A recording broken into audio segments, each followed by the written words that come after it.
Bonsoir, c'était encore une semaine d'horreur au Cameroun. 53 personnes brutalement arrachées à la vie dans un accident de la circulation à Tchang, à l'ouest du pays.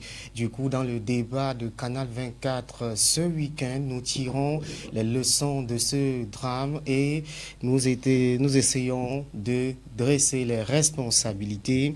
La sécurité routière pilotée par le secrétariat d'État à la Défense et le ministère des Transports, les responsabilités des agences de voyage, des chauffeurs et le mauvais état bien sûr de nos routes.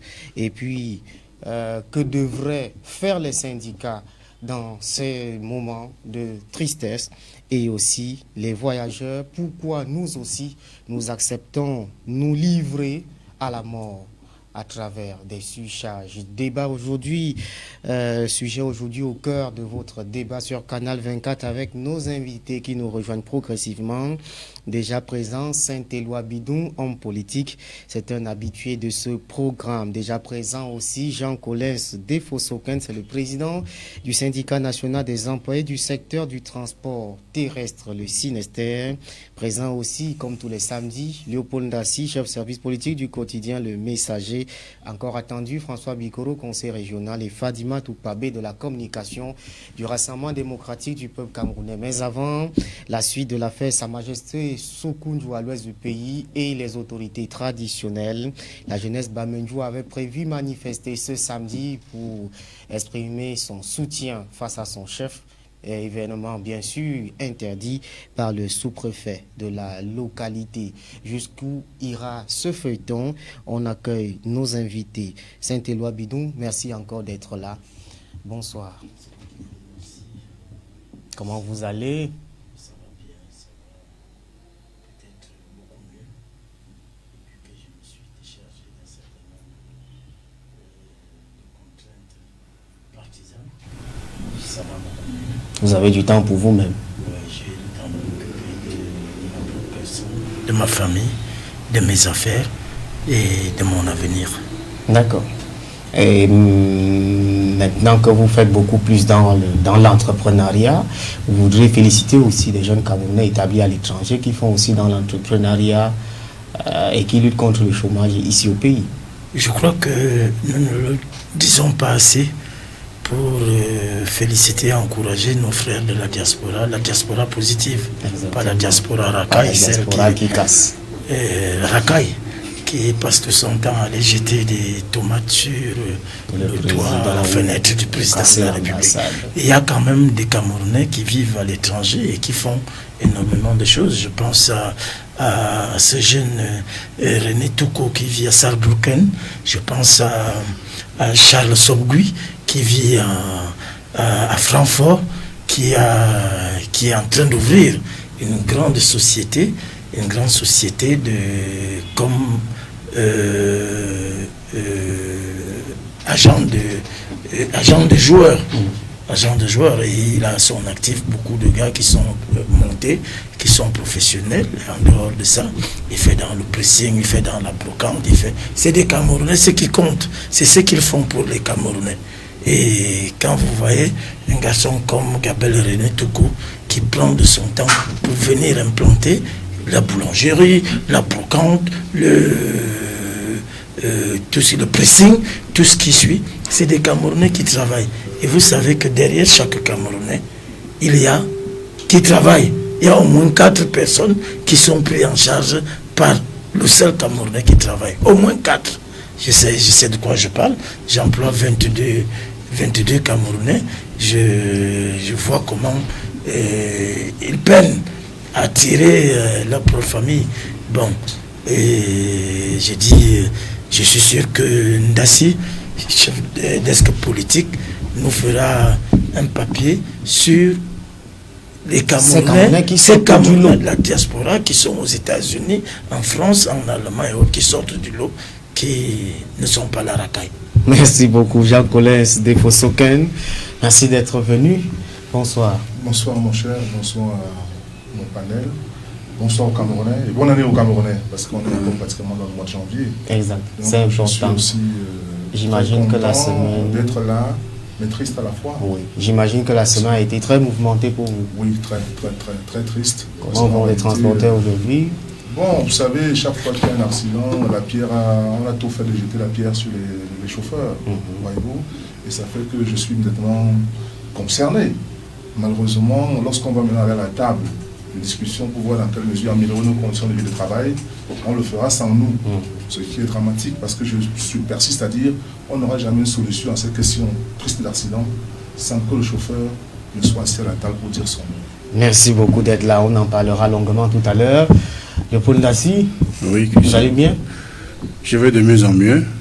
Effectivement, l'accident de Sanchou nous a laissé dans le désordre le plus profond. Voir des gens calcinés comme des animaux, mais même les animaux, ça ne passe à ce niveau-là, ça m'a beaucoup touché. J'ai eu de la peine à me remettre toute la semaine. On se demande pourquoi cela. Et dans ce pays, après Diki, nous voici maintenant à Sanchou, c'est déplorable. C'est difficile. D'ailleurs, cette émission est dédiée à la mémoire de tous ceux qui ont perdu la vie dans ce drame. Avant de parler, n'est-ce pas, de cette Jean Boutier, un mot sur Sa Majesté Soukoundjou. Le professeur Messanga Nyamding dit que le sous-préfet, que le préfet des Hauts-Plateaux, c'est un putschiste qui veut monter la jeunesse bamileke contre le président Paul Biya. Vous êtes d'accord avec lui? Moi, je ne peux pas réfléchir en termes de tribu au Cameroun. Je m'évite de réfléchir comme cela. Je réfléchis en termes de dynamisme entre les différentes couches sociologiques. C'est un membre du comité central qui dit, hein, sa voix compte. Il est dans le RDPC. Peut-être qu'il sait de quoi il parle. Il doit savoir de quoi il parle. Il faut que le RDPC demande de quoi il parle. Ce n'est pas moi, Christian. Donc moi, je dis simplement, lorsque je vois la posture du professeur Minyanga, je dis quand même qu'il y a quelque chose qui ne va pas. En interne, au sein du RDPC, il doit avoir des attitudes, des positions et des postures divergentes. Quand même, disons-nous que, je le disais ce matin avec quelqu'un, le RDPC ressemble à une machine qui ne peut exister que lorsqu'il y a guerre. Lorsqu'il y a accalmie, vous avez l'impression que dans cette famille politique, les gens ne sont pas à l'aise. Il faut construire à chaque instant un ennemi qu'il faut écraser au bout de la chaîne pour sentir qu'on existe. Vous voyez, parce que cette affaire à l'ouest avec le préfet m'a laissé vraiment un goût très amer. Je dis clairement que lorsque un chef traditionnel, il est officier de l'administration, mais en même temps il est gardien de tradition, ça veut dire qu'il y a un certain pouvoir mystique qu'il faut respecter. Nous sommes africains. Mais il n'a pas besoin que dans une correspondance avec lui, soit comme du ping-pong, on soit la place publique. Ils peuvent causer, arranger. Je crois que le président Biya reçoit les chefs traditionnels au palais sans que cela fasse bruit. C'est qu'on ne soit au courant, mais il les a reçus. Mais pourquoi, à tout moment, vouloir faire l'invective, exister par c'est certainement pour ça que le professeur doit dire qu'il s'agit de quelqu'un qui veut se faire voir, exister en faisant du bruit, les cris d'orfraie par-ci, les cris de froid par-là. Moi, ça me gêne énormément. Pour revenir au cas de sous-préfet, vous avez vu que le sous-préfet est entré dans la danse cette semaine. Il a aussi commis un communiqué après le préfet. Après les vagues que cela a suscité, il est entré dans la vague. Pour un chef traditionnel de deuxième degré, vous voyez comment toute la République est ameutée, comme s'il y avait pays dans la demeure. Bon, on se pose tellement de questions. Bon, quand je regarde ça de plus près, je me dis heureusement que Sa Majesté Soukoundjou avait demandé aux siens de ne pas venir dans son palais. Heureusement, on en serait là aujourd'hui en train de dire, ben voilà, on va faire. Donc je vais ici saluer la posture de Sa Majesté Soukoundjou, que je n'ai jamais rencontré, mais que je dis quand même, sa position était remplie de sagesse, pour ne pas qu'il y ait affrontement. Il a compris que sur la toile, il y avait des gens qui se construisaient pour aller à Bamendjou, peut-être contester, je ne sais quoi, peut-être l'État, peut-être contester le préfet, ce qui n'arrange en rien notre constitution républicaine. Il faut dire que ça ne construit rien. Ce n'est pas en mettant 10 000 personnes derrière le préfet, le roi, que cela va montrer qu'effectivement il a tort, il a raison. On n'a pas tort en République. En République, c'est la norme qui règne. Et c'est la norme, c'est la légalité, c'est ça qui fait qu'on a droit ou pas. Donc, le professeur, la majesté a compris ça rapidement. Il a demandé à ses sujets ou bien à ses sympathisants de ne pas venir dans son palais. Donc, entre le 30 et le 31, ça veut dire aujourd'hui et demain, le sous-préfet a sorti une autre pour interdire toute manifestation dans l'étendue de Bamendjou. Ça veut dire les 2 jours là, aujourd'hui et demain. Tant mieux, parce que les gens ne viendront pas. Il leur demander de prendre du jujube et de se mettre au soleil. C'était aujourd'hui, je crois, à midi. Et de les consommer sur la puissance. Mais j'ai dit ce que j'ai lu et de lire ce qu'ils ont lu. Bon, heureusement qu'il n'y aura pas d'affrontement, que certains caciques ou bien que certains, je ne sais pas comment je vais les qualifier, souhaitaient. Il n'y aura pas d'embrasement. Et c'est tant mieux pour le Cameroun. Oui. Mais il faut que les gens comprennent qu'il ne faut pas à chaque moment aller créer des invectives par-ci, par-là. Au moins, essayer d'apaiser. Ce n'est pas en mettant les bras de la République. Le Cameroun a mieux à faire là, vous voyez. Pourquoi on vient chaque jour pour des choses résiduelles? Ça amène toute la République alors qu'on a des dossiers lourds à gérer. Vous voyez, on en est à 2 semaines. Ça ne finit pas. Ah, oui. Après le préfet, maintenant, c'est le sous-préfet qui vient entrer dans l'antenne. Il faut arrêter à un certain moment. Il y a des dossiers plus préoccupants, comme Sancho dont on parle tout à l'heure, là, qu'il faut voir comment faire pour que le transport soit fluide au Cameroun, qui n'est pas d'arsenal. D'accord. Voilà, Saint-Éloi Bidon, depuis le déclenchement de cette affaire, vous avez compris ce qui est en train de se passer là, entre les chefs traditionnels de l'Ouest et le pouvoir politique. Je crois que Sa Majesté Soukoundjou a quel âge? Il a 82, 85 ans. Je ne peux pas dire, c'est clair. C'est ce que j'ai lu, 85 ans. Quand on a 85 ans, on est plus proche de la sénilité que de la lucidité. Donc, ce sont des éléments qui cadrent avec l'âge d'un type en mal de sensations fortes. C'est-à-dire qu'il aurait peut-être voulu mourir en héros et il crée une situation pour occuper ce rôle-là. Il s'agit de quoi? Il s'agit d'un problème de droit qui est en train de devenir un problème politique. Très politique, d'ailleurs. Un chef de 2e degré est un auxiliaire de l'administration, donc soumis à l'obligation de réserve. Et si, d'aventure, il voudrait avoir un statut politique, la question de fond et de droit qui pourrait se poser, ce serait de savoir si le statut d'homme politique est compatible avec le statut d'auxiliaire de l'administration. C'est de ça qu'il s'agit. Et c'est un problème de droit qui trouve sa solution très facilement. Moi, je dis, si M. Soukoundjou pense qu'il est auxiliaire de l'administration, donc soumis à l'obligation des réserves, j'ai dit, il a boucle. Mais s'il veut, il veut avoir émettre des opinions politiques qu'on ne peut pas lui refuser, il sait ce qu'il doit faire.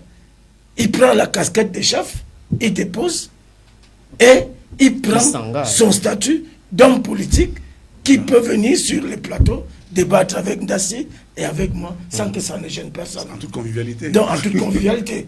Donc, je dis, des hommes comme le professeur Massanga Yamding, qui ont eu le privilège et l'honneur d'être là à l'école en démocratie et à l'école de la démocratie, doivent pouvoir comprendre ces choses très facilement. Il dit qu'il est chef pour dire là-bas, il a interdit les autres partis politiques là-bas dans le Cameroun. Vous savez, il dit plus qu'il ne... Il fait des réunions là-bas, personne ne l'inquiète. Plus qu'il ne réalise. Mais toujours est-il que moi je ne suis pas chef, je suis une personnalité politique. J'aimais mes opinions. Si on veut, on interdit que je vienne sur un plateau pour donner mon opinion. Mais je ne me permettrai pas, c'est-à-dire étant autorité traditionnelle ou membre du gouvernement, venir faire un bras de fer. D'ailleurs, c'est pour ça que je vous ai dit que l'âge que ce monsieur a, il est plus proche de la sénilité que de la lucidité. Parce que on ne peut pas, à 85 ans, dans son cas, on n'a pas compris qu'on ne défie pas l'autorité administrative. Et ça pose effectivement le problème que le Paul posait tout à l'heure. C'est-à-dire que voilà des hommes, comme tu nous as dit, c'était quoi la date là, le 20 quoi? Le 22 septembre. 22 septembre. Il y aura des gens en route. Les marches passées. On va lire sur Internet, on vient, on nous dit. Et il n'y avait personne. Il n'y avait même pas l'ombre d'un seul militant qui a suivi. Alors, j'apprécie la technique de communication de Soukoundjou qui voudrait faire croire qu'il est porté par toute la jeunesse de Bamendjou qui est prête à se sacrifier et puis il crée une situation où il dit non, ne venez pas, laissez-moi subir mon sort. Non, ce monsieur, je crois, et que l'administration joue ce jeu-là pour donner. C'est un non-événement. C'est vraiment un non-événement et lui-même une quantité négligeable, sérieusement négligeable pour pouvoir distraire les Camerounais des véritables problèmes que nous avons dans ce pays. Voilà un président de syndicat qui pleure ses adhérents. Voilà le Cameroun qui est en train de jouer la canne. Voilà le Cameroun.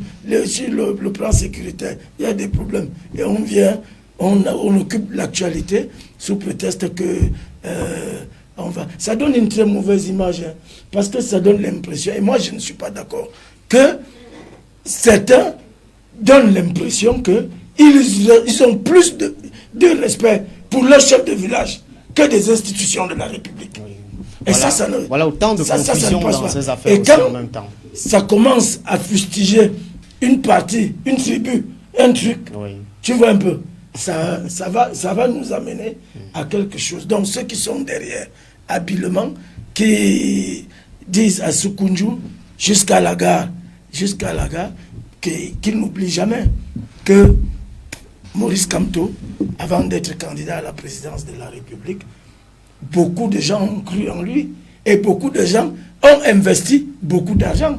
Quand vous avez vu un professeur agrégé des universités se déshabiller en Mondovision pour une affaire d'interprétation de la loi alors qu'il est un spécialiste, c'est parce que les autres lui disaient derrière que n'oublie pas que nous avons investi jusqu'à la gare. Et c'est comme ça, on va arriver à ça. Jean-Colin de Fossoguin, vous connaissez quand même les traditions à l'ouest du Cameroun. Est-ce que pour vous, le chef devrait faire la politique? Tout de go, dans la tradition dominicaine pure, le chef n'a pas le droit de s'investir en politique. Mais avant cela, j'ai cru entendre Saint-Éloi Bidon rapprocher le roi Sokoudjou c'est-à-dire de la débilité que de la lucidité. Oui. Il dit par rapport à son âge. Écoutez.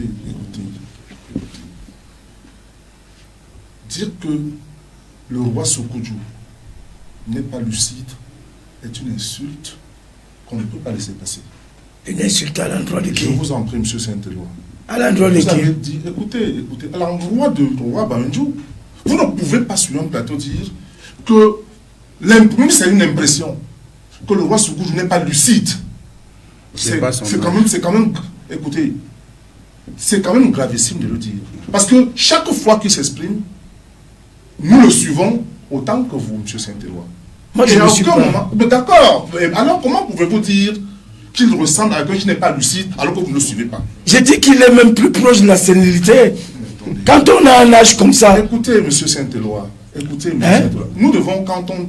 Il y a 50 ans, pourquoi il n'a pas fait? Oh là là. À 50 ans, vous connaissez où il était dans sa jeunesse? Vous ignorez qui était Sokoudjou dans sa jeunesse? Bon, il était au maquis. Vous l'ignoriez? Alors, je pense que Sokoudjou, le roi... Ainsi de nous proposer des images. N'a rien dit. C'est la particularité du kiosque. N'a rien dit de nouveau que les Camerounais ne le disent. N'a rien dit. C'est juste un homme qui, au soir de sa vie, fait une espèce de bilan de sa vie sur le plan politique et s'exprime. Et ne parle à personne, mais parle à tous les Camerounais qui sont responsables de la décrépitude de ce pays. À tous les Camerounais. Le Cameroun ne va pas bien, ça c'est clair. Même dans les transports où je suis, ça va très mal. Pour que vous puissiez, pour parler comme je parle là, vous devenez un ennemi public. Il faut qu'on arrête un peu ça. Il faut qu'on construise ce peu, qu'on comprenne qu'on peut avoir des sons discordants. Donc, le chef Bamendjou a une opinion politique. C'est de son droit le plus absolu. D'ailleurs, nul n'a le droit d'aller au maquis pour exprimer ses opinions. C'est le président qui l'a dit. Sauf que quand vous avez une partie du pouvoir traditionnel, vous vous mêlez à la politique, vous faites beaucoup de choses. On vous confond. Le roi Bamoun est un homme politique. Bien sûr. Le roi Banjoun est un sénateur. Un sénateur, oui, ils sont nombreux. Le roi Pokamars est un sénateur. Le roi Bilo Efa. Il est roi de quoi? Il est chef. Il est chef. Chef traditionnel. Vous savez, permettez-moi de parler. Permettez-moi de parler. Donc, les rois, les chefs au Cameroun font de la politique. Prennent position. Bon, c'est ce que je vous demandais. Maintenant, est-ce qu'en faisant la politique, ces chefs-là gardent leur estime et le respect que la population avait à leur endroit? Mais bien sûr que non. Lorsque vous entendez M. Senghane Nyamdi vous dire qu'il a même interdit les partis politiques d'opposition dans son terroir, c'est pas gravissime ça? Il est carrément en porte-à-faux avec celui qui est supposé d'avoir amené la démocratie. De deux choses l'une. Où on est en démocratie, et j'ai le droit de dire ce que moi je pense, en toute républicanité, où on est en dictature, et je me tais. Donc, soyons tolérants. C'est ce que je pense. Donc, admettons qu'il peut y avoir, n'est-ce pas, des opinions contraires, à condition que tout cela concourt. Vous admettez que le préfet n'est pas tolérant, ou bien que les autorités administratives ne sont pas tolérantes envers lui? À condition que tout cela concourt à la Constitution de la République. Maintenant, monsieur le préfet est dans son rôle. C'est un administrateur. Vous comprenez? Il peut estimer que M. Sékou-Djou, le roi, a extrapolé dans ses propos en étant en porte-à-faux avec, n'est-ce pas, celui dont il est le représentant. Vous comprenez? Parce qu'il est le représentant du chef de l'État là-bas, dans les hauts plateaux. Bon, maintenant, il peut estimer, parce que le roi Sékou-Djou a dit que depuis les années 60, il n'y a jamais eu d'élection transparente au Cameroun. C'est peut-être ça qui fait mal. Ok? Mais quand il a dit cela, est-ce que jusqu'à ce jour, il n'y a pas toujours contestation chaque fois qu'il y a élection au Cameroun? C'est une vérité. Ok? Donc il y a un débat sur la question électorale au Cameroun. Et c'est un débat que tout le monde, n'est-ce pas, consent selon qu'on est d'ici ou bien de là. Maintenant, est-ce qu'on peut être unanime que désormais on n'ait plus ce genre de débat? Il me semble que c'est une problématique que le droit Sékou-Djou pose et auquel il faut réfléchir. D'accord. Quand la jeunesse s'y mêle, il faut être prudent. Oui, pour éviter qu'on manipule la jeunesse, bien sûr. J'avoue que je comprends très bien ce que les uns et les autres disent sur le plateau. Mais deux choses l'une. Nous sommes en République, ça c'est établi. Et Sékou-Djou et les femmes d'Ongo, tous ces chefs traditionnels qui sont au pouvoir, sont avant tout des citoyens camerounais. Et la question maintenant, en tant que chef, il faut se demander et s'interroger encore le rôle que le chef traditionnel. Le chef traditionnel, c'est une notion qui nous est importée. Hein. Chez nous, c'est le roi. Le chef traditionnel, c'est une construction législative. C'est les chefs traditionnels. C'est le blanc qui l'appelle comme ça, chef traditionnel. Mais gardons ce terme-là pour être au goût du jour. Quand il est chef traditionnel, j'entends M. Bidon tout à l'heure dire qu'il est auxiliaire de l'administration. Ce n'est pas seulement ça, M. Bidon. Si vous voyez un chef seulement comme auxiliaire de l'administration, vous avez tout faux. Moi, en tant qu'Africain, lorsque j'ai un chef traditionnel devant moi, dans le cadre de la République, il est auxiliaire. Mais n'oublions pas son rôle de gardien du temple, de nos valeurs et coutumes, de nos traditions. Si nous occultons cet aspect-là, nous allons au mur, là. Et dans le cas d'espèces, pour revenir à Sékou-Djou, je ne peux pas sur ce plateau défendre un chef traditionnel contre la République. Qui peut se lever contre la République? Tu tombes, ça c'est clair, parce que c'est là le concentré du droit et de la valeur, comment je vais dire, de l'obligé, tout ce qu'on voudra comprendre.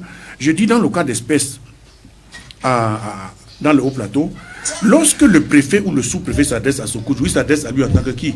Il s'adresse à ce moment-là à l'auxiliaire de l'administration. C'est comme ça que je perçois la dimension de la lettre ou des injonctions, comme on voudra, comme il s'adresse à lui. Et en fait, de ce fait, l'auxiliaire qui est le roi perçoit même de l'argent par rapport à l'activité qu'il mène. Donc, de ce fait, le sous-préfet, l'autorité administrative, a le plein droit de lui faire des injonctions. L'autre pendant de la chose, c'est que le chef traditionnel, comme je l'ai dit, il est gardien du temple. Mais quand tu t'adresses à lui maintenant, n'oublie pas cet aspect-là, qu'il est gardien des traditions et que ces sujets ne comprendront pas toujours le sens voulu par le sous-préfet ou par le préfet.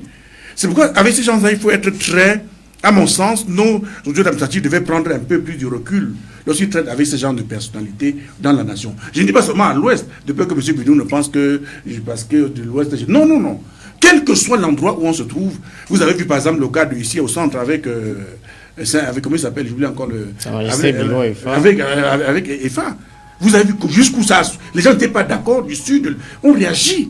Donc ça veut dire que il faudrait, lorsque les chefs traditionnels, lorsque nos autorités traitent avec les chefs traditionnels, qu'ils y aillent avec un peu plus de sagesse, un peu plus de munitie, pas parce qu'ils sont au-dessus des lois, non, parce qu'on leur a conféré, nous savons que dans notre société, ils gardent le temple. Si vous allez au Nigeria, vous voyez des chefs d'État faire allégeance aux chefs traditionnels. C'est le même cas au Burkina. Vous connaissez le roi des Moussi. On fait allégeance. Et en cela ne dilue pas la valeur ou la stabilité de notre République. Je ne peux pas y penser comme ça. Donc quand Saint-Éloi dit que Majesté, effectivement, qu'il est un peu débile, je le comprends dans sa posture générale, parce que ce n'est pas seulement sur Koudjou qu'il tire, même avec nos autorités. Il dit chaque jour qu'ils sont grabataires et séniles. Je dis pour qu'ils comprennent dans sa logique de tous les jours. C'est comme ça que je le comprends. Donc pour lui, quand on est déjà à 82, c'est comme ça que je le comprends. C'est pourquoi il parle depuis là, je dis qu'il est comme ça dans sa logique. Pour M. Bizet, quand on est à 82 ans, il a critiqué le président de la République, les gens qui avaient, les vieux ministres, vous avez fait des pauses dans ce même au messager, Saint-Éloi. Vous comprenez ce que je dis? Donc pour moi, je comprends que ce n'est pas seulement au roi qu'il parle, même au président de la République, même au Premier ministre, il a eu à le dire. Donc voilà ce que je tenais à dire. Oui. Mais il est quand même clair que quand on a un certain âge, on perd certaines notions, non? Mais on est fatigué. On adore. Merci, on voulait encore dire un mot là-dessus avant qu'on ne passe au prochain sujet. Oui. Il faut éviter... Il faut arbitrer cette affaire parce que la jeunesse risque d'être manipulée dans cette histoire. Monsieur De Fosso, il faut éviter, dans un débat comme celui-ci, de prendre des positions qui vont faire que votre contradicteur pense que c'est parce que vous êtes Bamileke de Bamenjou, vous avez des rois, vous avez des chefs, que vous comprenez, même quand un chef est en train de faire entorse à la légalité.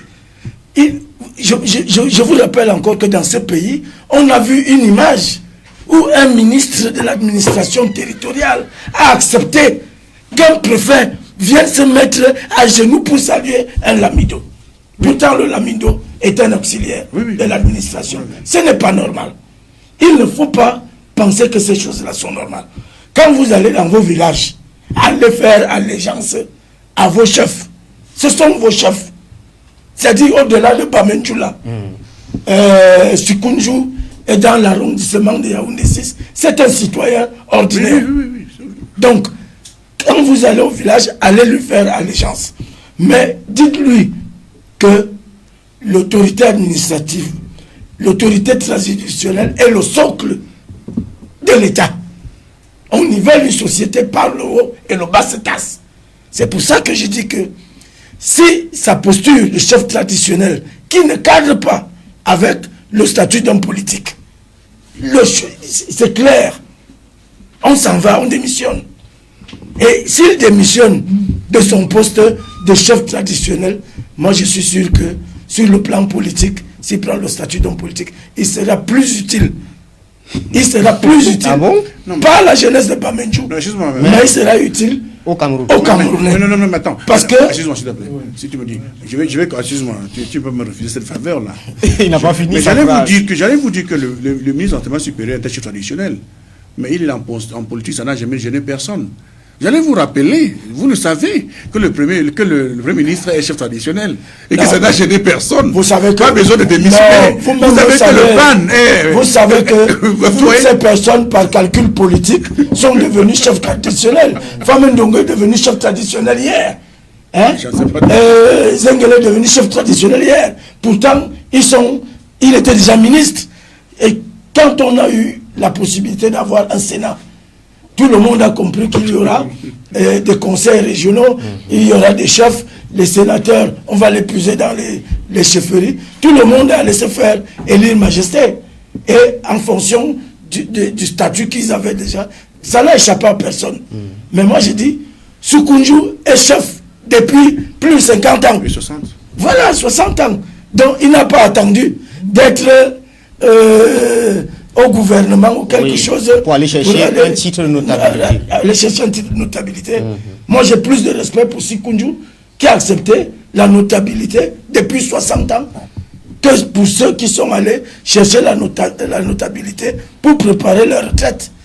Famendongo est chef traditionnel depuis hier. Le Premier ministre est chef traditionnel depuis hier. Avant ça, ils étaient quoi? Ils auraient pu... Est-ce qu'ils auraient pu se faire désigner, parce que c'est encore là la force de Sikunju, c'est-à-dire que le peuple, les ressortissants du coin disent que voilà notre roi, Mais eux, ceux-là, ils sont devenus chefs traditionnels. Et après avoir banqué énormément, influencé, trafic d'influence.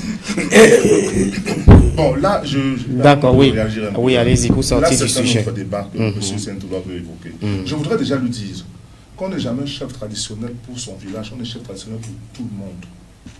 C'est-à-dire quand un chef part d'ici pour l'Ouest, partout il arrive, il est chef. Ça, vous devez le savoir. Il est quoi? Il est chef. Il est reçu comme tel. Dans vos traditions? Dans nos traditions. Alors, vous voyez comment vos traditions gouvernent le Cameroun? Permettez. C'est une manière de vous dire. Je vais vous dire une chose. Permettez de vous dire une chose. Je vous dis, un chef traditionnel est un chef partout au Cameroun où il se trouve. Même dans le monde, il est chef. Je ne sais pas. On ne recevra jamais un chef traditionnel quelque part comme un vulgaire citoyen. Parce qu'il a dit, quand Soukou arrive ici, c'est un citoyen comme c'est un citoyen ordinaire. Je dis qu'il habite. Un chef traditionnel n'est pas un citoyen ordinaire. C'est pas possible. Non. Vous pensez que moi, je vais me lever pour aller faire allégeance à Soukoudjou? Ce qui est certain. Au nom de quoi? Ce qui est certain. Non, mais attends. Quand Soukoudjou vient dans votre village, Au nom de vous quoi? ne le verrez qu'à la chefferie. Vous comprenez? Vous ne verrez qu'à la chefferie de votre village. Et vous le ferez allégeance. Majesté. Il n'y a pas de majesté sur le plateau. Il n'y a pas de majesté sur le plateau. Oui, j'ai vu quelque chose d'extraordinaire. J'ai vu le gouverneur faire allégeance au sultan de Bamoun, Ibrahim Bambo. Et j'ai compris qu'il ne faut pas blaguer avec cette tradition, hein, je vous assure. Allégeance. Le préfet lui fait allégeance. Et pour moi, de cette manière-là, quand il le fait, est-ce qu'il est en train de dire qu'il est soumis au... Non.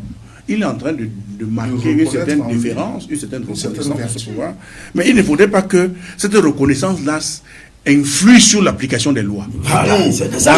Non, il ne faut pas que ça influe. Justement, c'est et ça, ça influe, on ne va pas s'entendre. Nous sommes tout à fait d'accord. D'abord, est-ce que Soukoudjou... C'est pour ça que je dis à Soukoudjou... Est-ce qu'un seul instant... Ça peut influer sur les lois. Est-ce qu'un seul instant, Soukoudjou, dans ses propos, a demandé de s'opposer à l'autorité? Je ne crois pas. En revanche, en tant qu'autorité morale, en tant qu'ancienne autorité politique, il pense qu'il a son mot à dire sur la constitution du Cameroun. Et à ce moment-là, ça peut gêner certaines personnes. Bon, maintenant, ça devient un débat. Je suis sûr que pour... vous comprenez ça parce que ce sont les traditions de chez vous. Vous comprenez ça parce que c'est quelqu'un de chez vous. Vous comprenez ça parce que vous voulez défendre quelqu'un de chez vous. Moi, je vous dis que Sa Majesté Biloa FA. Oui. Mais de toutes les façons, moi, je dis que le gouvernement prenne ses responsabilités. Ils ont pris leurs responsabilités contre Biloa FA, qui avait fait déposer des actes moins graves que Soukoudjou, qui prennent leurs responsabilités. J'allais, Christian, Majesté. Je vous rappelle qu'on a destitué Biloa FA. Il n'a pas été destitué. J'explique pourquoi. Vous ne comprenez pas. On a destitué. Attendez, quelque chose. Et vous revenez à moi là, vous revenez à moi. Saint-Éloi. Regardez ce qui se passe. On a destitué Saint-Éloi en tant que, pas Saint-Éloi, Biloa en tant que auxiliaire de l'administration. C'est de ça qu'il s'agit. Je n'ai pas terminé. Ça veut dire que les 50 000 ou 100 000 qu'on lui donne, il n'y en a plus. Mais Biloa est FA, en tant que gardien des traditions, le socle, on ne peut pas le destituer. Et c'est ce que je viens de dire à l'administration. On ne peut pas le destituer. C'est ad vitam. Non, vous ne le comprenez pas. Non. Excuse-moi. Il y a un chef qui s'exprime désormais. Vous ne me suivez pas. En lieu et place de Biloa FA. On a compris. Ce que vous avez dans vos cœurs, l'amour que vous portez. J'ai même suivi des raisonnements qui sont tels que parfois quand quelqu'un triche pour être chef à l'Ouest, on accepte qu'il soit désiré chef, mais le nôtre, on va lui faire allégeance. C'est quel genre d'allégeance? Attention. On fait allégeance à celui qui est en fonction, monsieur. Est-ce que vous savez que les gens Merci. qui ont été destitués Monsieur. et qui ont été remis à leur fonction? Une fois revenus, on a chassé ceux qui étaient à la chefferie. De toutes les façons, c'est une affaire de bord. C'est une affaire de bord. Merci beaucoup. On va prendre la transition pour parler justement de ce drame de Tchang et les implications sur le quotidien, On va s'entendre cette fois-ci. sur le quotidien des Camerounais. La transition, à tout de suite.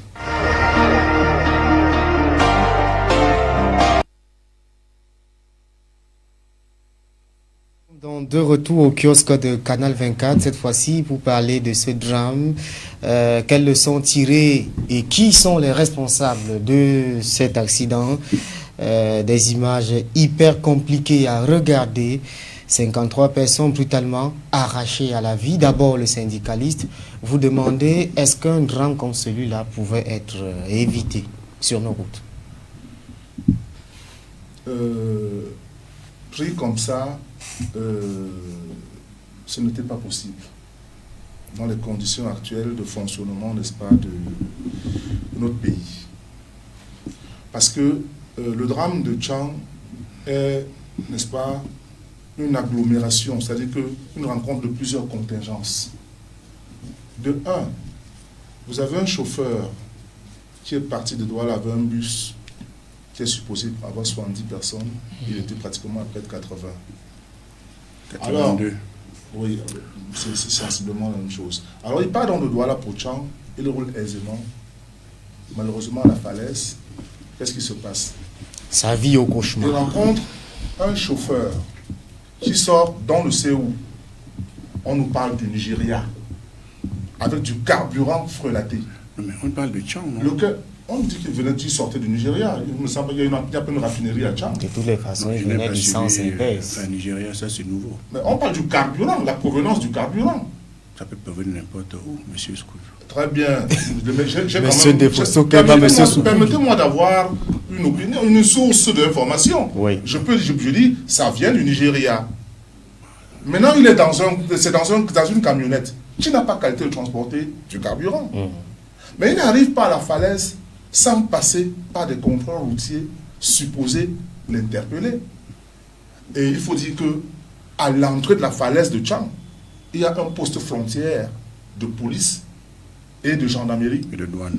De douane, 24 heures sur 24. Donc il a traversé ce poste pour redescendre. On nous parle, n'est-ce pas, d'un système de freinage qui n'était pas bon. Ils étaient ni impliqués. Donc c'est tout un assemblage de facteurs qui font qu'aujourd'hui, la problématique est telle que il est important que sincèrement qu'on s'arrête. Nous allons une fois pour toutes. Parce qu'on est dans une espèce aujourd'hui de gens en a marre. Avant cet accident, on a connu Ndiki. Ok? Et avec Ndiki, il était clair que c'était évitable, c'est sur le plan infrastructurel. On a peut-être des routes avec séparateurs. On n'aurait pas eu, n'est-ce pas, ces esquives qui auraient abouti, n'est-ce pas, à ce que le véhicule aille dans le fossé.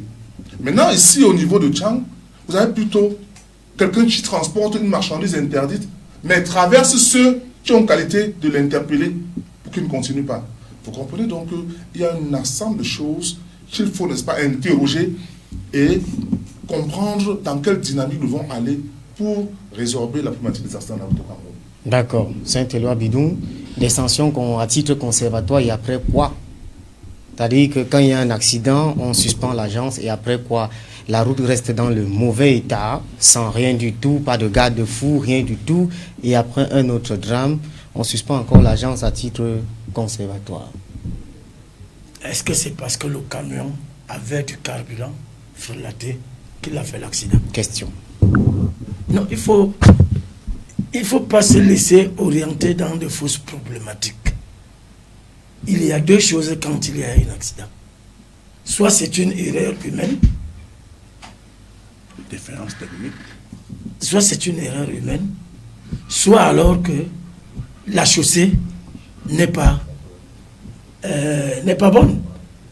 Un chanteur a chanté un jour, la route ne tue pas, c'est nous qui mais tuons. C'est nous qui tuons. C'était vrai à l'époque. Mais aujourd'hui, c'est la route qui tue.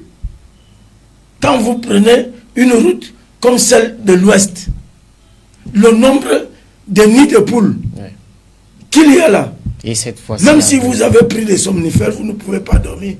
Parce qu'à chaque fois, vous devez faire un geste volant. Donc, il y a la problématique de la construction des routes. Quand on a construit l'axe Yaoundé-Bafoussam, on savait que dans 20 ans, il y aura un flux important au niveau du trafic. Donc, on a investi de l'argent et les gens s'en sont mis plein les poches et nous ont servi ce qu'on appelle axe lourd ça existe dans quel vocabulaire de travaux publics? C'est les accès affaires lourd, ça du signifie Cameroun. quoi? Avec les échangeurs Les simplifiés. échangeurs simplifiés. Ça, c'est le Ça Cameroun. signifie quoi en matière de travaux publics? Vous savez, donc les Camerounais sont spécialistes. Moi, je dis que le ministre des Travaux publics, qui a en charge la construction de l'autoroute Yaoundé-Douala, qu'on nous construise l'autoroute. Mais on sait qu'on a déjà commencé à diviser l'autoroute. Moi, comme j'ai eu la chance d'être allé chez les Blancs, j'ai vu que l'autoroute, ça a 4 voies qui vont comme ça, 4 qui vont comme ça. Alors, on nous avait promis 3 voies comme ça, 3 voies comme ça. Maintenant, il y a 2 voies. Il y a 2 voies. Or, les financements ont été trouvés pour... Et c'est là où je suis d'accord avec lui que ça ne va pas. Et en plus de ça, si on veut introduire un paramètre mystique qui est très important, Ce n'est pas négligé, ça. Hein? Je vous dis que le carburant frelaté n'a pas causé l'accident. Il faut ajouter le paramètre mystique. Tout le monde sait que quand un gouvernement approche, les Camerounais saignent. Ah ça, vous nous amenez loin là. Non, il faut, je vous dis que les secteurs ont le contrôle, le contrôle du pays. Donc ils pouvaient profiter de ça pour renverser le carburant frelaté là. Ils aiment le sang. Et je vous dis, chaque fois qu'un gouvernement approche, on saigne. Souvenez-vous des écarts. Souvenez-vous du truc. La semaine surpassée, j'étais à Douala. Je suis arrivé au moment où une RAV4 avait été aplatie par un bus. Une RAV4, 6 morts. Le même soir, je suis arrivé, on était en train de sortir des hommes à l'appel. Le même soir, une IAS a encore fait un accident, 6 morts. Et aujourd'hui, 54 morts. Bon, le général n'a pas encore ouvert le bal. Bon, le général a fait l'accident et on attend le bilan. Non, vous savez, on est habitué à ces bilans. Si vous faites le calcul du nombre de personnes qui sont mortes à Général depuis que cette compagnie existe. Non, je vous assure, c'est sérieux. Hein. Vous allez comprendre que ces gens-là, vous ne savez pas au nom de quoi ils font des accidents. Non. Pourquoi eux? Pourquoi les mêmes? D'accord, à l'intention, la réalisation, on a changé de thème. Et merci de nous proposer les images de cette affaire d'accident. Léopold Dassi, oui. Tous les jours, la mort saute à l'œil. Quand vous regardez une route comme la falaise de Champ, vous ne comprenez pas pourquoi c'est toujours comme ça. Pas de garde-fou, rien pour sécuriser les gens. Ça veut dire que quand vous quittez la chaussée là-bas, c'est rassuré pour vous que vous allez mourir. La question que tu poses, elle est même plus large parce que voyager aujourd'hui au Cameroun, c'est un risque. Quand je quitte ici, je vais à Douala, je prie vraiment à la maison. Tu pries du début jusqu'à la fin du voyage. Oui, parce que tu ne sais pas si tu vas arriver. Tu ne sais pas qui tu vas rencontrer en face, tu ne sais pas. Mais ça commence à trop bien faire. On a eu, avec Avenir, c'était 40 combien? Je sais pas, 50. 39. Maintenant on est à 53. Mais Avenir, quand même, ils sont morts. Peut-être ils ont souffert dans la fosse là-bas. Mais cette fois-ci, c'est avec le feu. Oui. C'est-à-dire qu'ils sont calcinés brûlés, vifs. C'est l'enfer. C'est ce qu'on dit dans la Bible que c'est l'enfer, non? C'est ça. L'enfer sur terre. Hein? Sodome. Ils vivaient ça clair dans leur chair. Donc on peut... Tu as posé la question tout à l'heure à mon frère que est-ce que c'est... Moi, je te réponds clairement, c'était évitable. Non, il ne faut pas qu'on... On dit souvent qu'on ne prédit pas le malheur. Non, c'était évitable. Que ça peut arriver. Excuse-moi de dire comme ça, c'était évitable. Je m'explique. Commençons par le car lui-même. Ils étaient à combien dans la voiture? 82, selon vos propres calculs. Ils sont partis de Douala, ils étaient moins de 60. Donc je vais dire 36. Ils partent de toi à 23 heures, ils sont 36 dans la voiture. À Sanchou, ils sont 82 pour un car de 70 places. Petite question, ils ont traversé combien de contrôles? Vous savez, Saint-Éloi, dans nos bus là qui voyagent la nuit ou bien le jour, le couloir là pour l'acculation, on met des chaises là. Les gens sont parqués comme du bétail. Je suis allé à Bazou une fois. Non mais attendez, je dis que les gens sont parqués comme du bétail. au milieu là. Est-ce que vous savez que ceux qui font le contrôle routier le savent? S'il te plaît. Non, je t'ai posé une question. Une information. Pourquoi j'ai posé la même question là? Est-ce que vous savez que 3 quarts de bus qui circulent ne sont pas assurés? Ah, là, c'est une autre question. Non, là, c'est autre Ma chose. soeur a fait un accident dans une grande compagnie. Bien, il faut le nommer. Il a fallu que je sorte quelque chose qui pouvait faire peur. Il continue à travailler Mais comme que s'il n'y fait avait le- rien. On ne s'est pas occupé des accidentés. Il y a eu des morts. Et on a découvert que le bus n'était pas assuré. Que font donc les contrôles dans la rue? Posons-nous la question. Il faut les citer, hein, les binam. Attends, j'en arrive. Ils ne sont pas assurés. C'est de la vous allez que ça prend. Deuxième chose. Attends, je veux dire de répondre à la question. L'accident était évitable. Deuxième chose. Donc ça veut dire qu'il y a une question au niveau de l'agence même. Le surcharge des passagers. Au lieu de 70 maxi recommandés, on était à 82. Bon, maintenant, quand le cas maintenant fait tonneau, vous comprenez que ça devient difficile de sortir. Parce que les gens sont coincés comme la sardine. Exactement. Premier grief. Deuxième grief qui me fait penser que cette action était évitable, c'est monsieur le gouverneur de la région de l'Ouest qui nous donne l'élément fiable. Que le camion avait un défaut de frein. Non, ne me dites pas que c'est la malédiction. Il y a au Cameroun des centres agréés de visite technique. Nous ne sommes pas comme le dernier pays du monde. Si peut-être que les papiers ont pris feu dans le machin, vous devez voir que le monsieur a un document d'autorisation à circuler avec un véhicule comme celui-là. Regardez, dans nos rues, sont des gimbals qui fonctionnent dans nos rues, non? Vous ne voyez pas les taxis? Vous voyez les ceintures de sécurité dans nos taxis? Jamais. Vous en voyez? Ça sert à autre chose. À soutenir le siège. remorquage. Vous voyez? Remorquage. Le remorquage des véhicules, c'est avec les ceintures de sécurité qu'on le fait. Ça n'a pas de place. Bon, maintenant, question. Si déjà dans nos villes, en interne, dans l'intérieur de Yaoundé déjà, le minimum recommandé, ça veut dire port de ceinture de sécurité, ça ne nous dit rien. Vous voulez qu'en intérieur urbain, que cela soit respecté au nom de quoi? Pourtant, il y a beaucoup Non, arrêtons de- points de Christian, contrôle Christian. sur ces axes-lourds là. Non, à des fois, arrêtons de blaguer avec nous-mêmes. Ça rend ridicule. Le Gabon à côté, tu peux prendre un taxi, tu n'as pas de... Tu ne mets pas de ceinture sécurité. dessus, il te dit que mais arrête. Va à point de non-point. Il te dit mais arrête. C'est 24 000 sonnés. Mais pourquoi chez nous? J'ai dit en Afrique, je veux parler comme Saint-Éloi. Lui, il aime prendre la France. Bon, c'est ton problème là-bas. Mais j'ai dit en Afrique. Pourquoi nous faisons des choses comme ça? On a normalisé l'écart.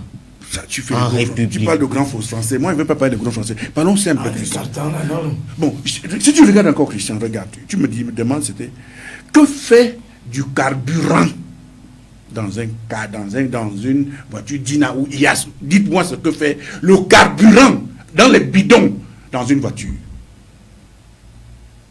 Comme de l'eau. Quand il n'y a pas d'eau, on puisse pas aller. Mais on met du carburant. Peut-être ceux qui étaient à des Non, postes de non. Je vais contrôle n'ont pas pas vu le ça. faire. Excuse-moi. Peut-être ils n'ont pas vu ça. Attends, je t'explique. Non, il ne faut pas faire prendre les choses à la légère. Peut-être ils n'ont pas vu ça. C'est interdit que vous allez dans une station comme ça avec les bidons. Ils vous prenez- contrôlaient seulement les selles du Excuse-moi. chauffeur Vous quand il prenez passait. 5 bidons, on vous laisse prendre 5 bidons. C'est interdit. On vous sert d'une leçon. J'ai dit c'est une anomalie. Mais le problème est que Que vous c'est prenez pas 15 ans. Mais ils prennent avec un gars rempli de bidons d'essence. Ils traversent sans être de temps. Mais heureusement, à côté, il y a un gendarme et un douanier. C'est le gouverneur qui nous dit ça. C'est pas moi, dans les renseignements. Moi, je l'ai lu. Ils sont toujours à rechercher. Non, c'est le pipeau. les avez Christian. déjà Non, vu. arrête, Christian. Moi, j'aime pas les choses comme ça. Tu comprenez? Mettez-vous à la place de ceux qui ont perdu des lieux dans ces choses-là. Quand tu penses que tu as perdu quelqu'un, ta façon de raisonner change. Si les gens là sont passés avec du carburant dans les bidons, traversés la ville de Tchang et sortis, se retrouver à Sanchou et Sanchou là, Ça veut ça dire veut dire que que les gendarmes qui étaient là reconnaissaient au moins quelqu'un dans la voiture là. Ils ne laissent pas passer. Ils connaissent au moins. Donc c'est que le responsable de douane à l'ouest fait comme réunion là. Il faut qu'ils viennent là où les gars là sont passés. Il leur demande, mais au fait, vous avez vu un douanier à bord avec un gendarme. Qui était-il? Troisième fait qui me fait réfléchir sur cette affaire, et je trouve ça bizarre, c'est qu'on a le numéro d'immatriculation du camion en question. Et qu'on nous veut nous faire croire qu'on ne connaît pas à qui appartient le camion. Mais comment est-ce qu'on enregistre quelqu'un lorsqu'il veut avoir une plaque? On ne prend pas son nom. Mais attendez, vous avez le numéro et vous ne savez pas à qui appartient le camion. Je veux comprendre. Et que vous trouvez sur la place qu'on ne le connaît pas, inconnu. Le mot inconnu apparaît alors qu'on a le numéro d'immatriculation. On peut ne pas savoir qui conduisait la voiture, mais on ne peut pas ignorer qui appartient à la voiture. Mais expliquez-nous ça, qu'on comprenne. Ils vous écoutent, hein, les autorités. On attend aussi qu'ils... Je réfléchis sur ce plateau, le peuple attend. C'est ça qui pose un sérieux Le peuple problème. attend. J'ai réfléchi sur le plateau. L'informatisation du ministère des Transports. Mais vous voyez les choses. Personne n'a jamais accepté l'informatisation systématique du ministère des Transports. Tout simplement parce que c'est à l'angle de ces choses-là que chacun vient se servir. Normalement, un véhicule qui fait un accident, on a l'immatriculation. Si on tape le nom dans le logiciel du ministère des Transports, on doit savoir que la carte grise de ce véhicule est au nom de Christian. Pourquoi c'est compliqué? On veut nous faire croire que c'est si compliqué. Comme c'est un démon qui est tombé du ciel maintenant à qui appartient la voiture. Vous voulez qu'on comprenne ça comment? Jean-Colin Zefosogen, quand on écoute ce que dit M. Ndassi, ce secteur du transport est hyper malade. Peut-être il faut simplement ressusciter ce secteur. Vous, les syndicalistes, vous êtes dépassés par les événements ou alors vous n'êtes pas écoutés? Nous sommes dépassés par les événements. Pourquoi? Parce qu'en réalité, en termes de propositions, on en a déjà fait des tonnes et des tonnes. Malheureusement, nous sommes dans un pays où il semble que le gouvernement refuse carrément l'implication de la société civile dans la prise de décision.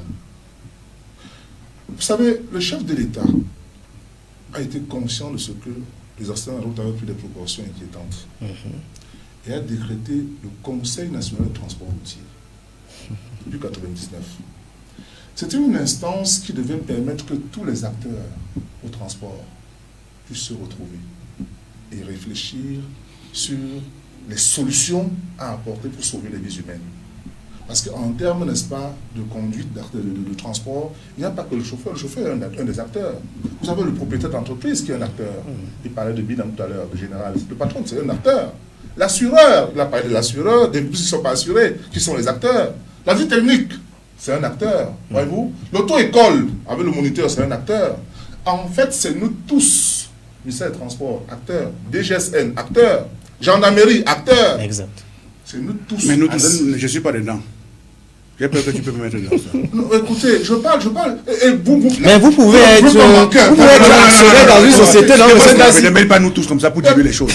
Non, écoutez. Ça empêche que les gens. Je suis en train d'expliquer. Monsieur Ndassi, vous pouvez être investisseur ou je ne sais pas quoi, actionnaire dans une auto-école. Les gens ont cette façon de dire que c'est nous tous pour diluer les responsabilités des gens. C'est nous tous. C'est nous tous pour globaliser. Non.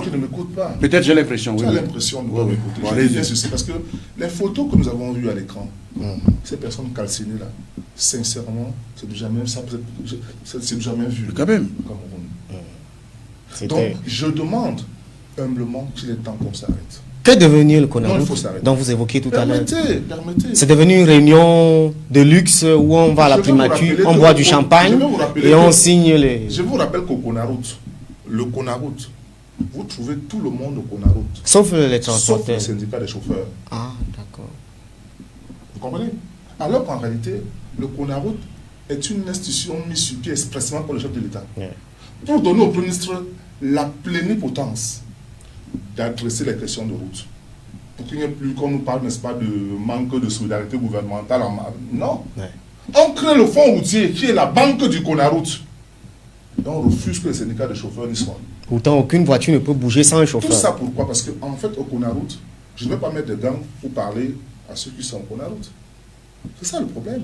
Au fond, nous faut mettre de gants pour dire, mais à quoi nous sert l'argent? Qu'est-ce qu'on fait avec l'argent? On n'a pas besoin de notre présence là-bas. Donc, je reviens pour dire que le Conseil national de transport routier avait été mis sur pied en 1999 pour adresser les questions de route, des accidents. C'est-à-dire que, bon, maintenant, dites-moi, qu'est-ce qui se passe? Allez, asseyez-vous vous-même et donnez-moi des solutions à ça. Ça n'a jamais siégé.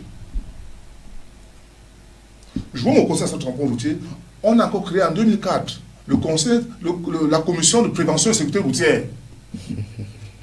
C'est-à-dire que pour que nous nous assions pour élaborer les stratégies de lutte contre les accidents de la route. Et si on s'assoit ainsi, vous verrez les médecins urgentistes qui y sont, les traumatologues qui y sont, de manière qu'on peut décider au sein de ce conseil que, ok, en cas d'accident, il est bon qu'on ait des contacts des médecins. Par exemple, c'est-à-dire qu'il faut vulgariser ces contacts-là, de manière que si accident à tel endroit, on peut appeler tel médecin, ainsi de suite. Donc, c'est à l'intérieur de ces commissions-là qu'on devait, n'est-ce pas, se responsabiliser et tordre le cou aux accidents de la route. Mais ça n'a jamais été fait. Le ministère des Transports veut s'en accaparer tout seul, la politique nationale de lutte contre de la route. Et qu'est-ce qu'ils ont comme solution? Il faut les radars. Ah oui, les fameux radars. Ça apporte une solution. Deuxième solution, la prévention routière. Vous savez qui on recrute? On recrute des gens qui n'ont même pas un permis de conduire. Mais c'est eux qui sont dans nos routes là, en train de vous interpeller pour vous demander le permis de conduire. Lui qui n'a pas de permis de conduire. Troisième chose, après accident, sanctionner. Voilà les trouvailles du ministère des Transports pour la question des accidents. Donc, je pense que ce qui est arrivé à Tchang est suffisant pour qu'on s'arrête pour dire, attendez, trop, c'est trop. Retrouvons-nous dans les institutions créées par le chef de l'État. C'est-à-dire que vous appliquez sa politique. Qu'est-ce qui se passe? Parce que personne pris isolément n'apportera jamais une solution à ces problèmes-là. C'est pour ça que j'ai dit le carburant et Saint-Éloi se dressait comme ça. Le carburant a calciné des Camerounais. S'il n'y a pas de carburant, on ne serait pas arrivé, n'est-ce pas, à cette extrémité-là. À ce chemin effroyable. Mais il faut dire le carburant frélaté. Qu'il soit frélaté ou bien qu'il soit bon en cas de choc, ça va s'exploser. N'est-ce pas? Et qu'ils ont traversé, je vous ai dit, un poste frontière. Oui. Je parle de poste frontière. À l'orée de la falaise. Comment? C'est parce que ce conseil-là n'est pas assis pour éviter qu'on ait de sons dissonants en termes de prévention routière. Parce qu'aujourd'hui au Cameroun, le ministère des Transports a sa politique de prévention routière. La gendarmerie a sa politique. Alors d'où vient-il qu'il n'y ait pas de synergie dans une telle activité? Oui. C'est quand même très grave. Saint-Éloi Bidou, comment réussir à harmoniser ce système de contrôle? C'est quand même curieux. On voit souvent le week-end de hauts gradés de la gendarmerie sur le terrain, dans cette histoire de sécurité routière, mais curieusement, ces accidents se multiplient. C'est des opérations coup de poing qui consistent tout simplement à en mettre plein dans les poches des officiers généraux et autres. On se souvient que... Non, vous savez que ces contrôles-là sont conduits par des généraux. Oui, colonels généraux. Malheureusement, les deux qui ont précédé sont morts. Mais... qu'est-ce qu'on a fait de tout ce qu'ils ont eu dans nos routes? Il y avait des gens, il y a des infractions où on payait 75 000. Oui. Et c'est des masses d'argent que ces gens-là...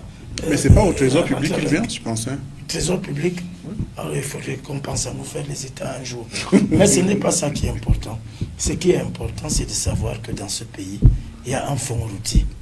Un fonds routier qui se charge de collectionner tous les argents que les Camerounais payent dans les péages en voyageant.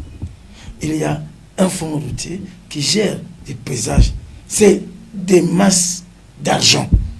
Et le fonds routier, cet argent, comme son nom l'indique, c'est un fonds de roulement qui permet au fonds routier de réparer les dégradations ponctuelles de nos routes.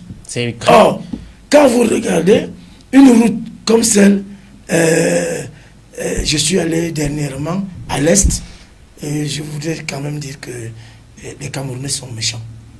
Quand on voit tout ce qui sort de l'Est comme bois, quand on voit tout ce qui sort de l'Est comme nourriture, oui. Et que on voit la route qui mène à Bertois n'est pas différente d'une route cantonnière une route cantonnière, même pas une départementale. Ça ne les empêche pas d'écrire. Elle sert le Tchad et le Centrafrique. Et la Centrafrique. Vraiment, ça ne les empêche pas d'écrire là au péage, tout le monde paye. Je n'étais jamais allé à l'Est, mais elle vient d'être faite. À tout moment. Non. Elle a été mal faite certainement. C'est une piste. Oui, c'est une piste par rapport à ce qu'on prend comptez le nombre de voitures qui traversent le péage d'Akonolinga, le péage d'Awa, le péage d'Ayos, le péage d'Abomba, le péage d'Imako. Non, pour une piste, il faut que les Camerounais apprennent à être sérieux. Les Camerounais, à partir du président lui-même, n'ont pas su dire merci à l'Est pour le pont, les capacités. la ponction qu'on fait dans cette région. Tu vas soulever les gens de l'Est. Non. Je vous rappelle, Jean-Jacques Zé, qui est directeur de Vision 4 aujourd'hui, a fait un reportage chez lui à Doumentan pour arriver chez lui. Ça lui a valu quelque chose. Ce que ça lui a valu quelque part. Disons ça comme ça. Ça lui a valu quelque chose. Ça lui a valu ce que ça lui a valu mais quelque part. c'est la réalité. Le fonds routier doit pouvoir financer les dégradations. Les routes sont déjà petites. Oui, donc, il faut d'abord, comme solution, penser à créer des routes d'investissement en sachant que dans 10 ans, le flux est de temps. Dans 10 ans, le flux sera de temps. Si on est encore en train de nous faire l'autoroute Yaoundé-Douala à 2 voies, ce sera surchargé. C'est clair. Ce sera surchargé. Parce que tout le monde va se déverser la là-bas. planification. Donc, que le président, on est toujours obligé de s'adresser au président de la République. Oui. Qu'il sache prendre le marteau ou l'enclume pour frapper sur certains doigts, ceux qui ont en charge sa politique de développement. Parce que vraiment, les routes tuent plus que les hommes aujourd'hui. Oui. Pourtant, il y a beaucoup d'argent qui sort des routes. 2022 n'est pas loin, hein, monsieur Ndassi. Et il y a la Cannes, là. Ce n'est pas le Chan, c'est beaucoup de pays quand même.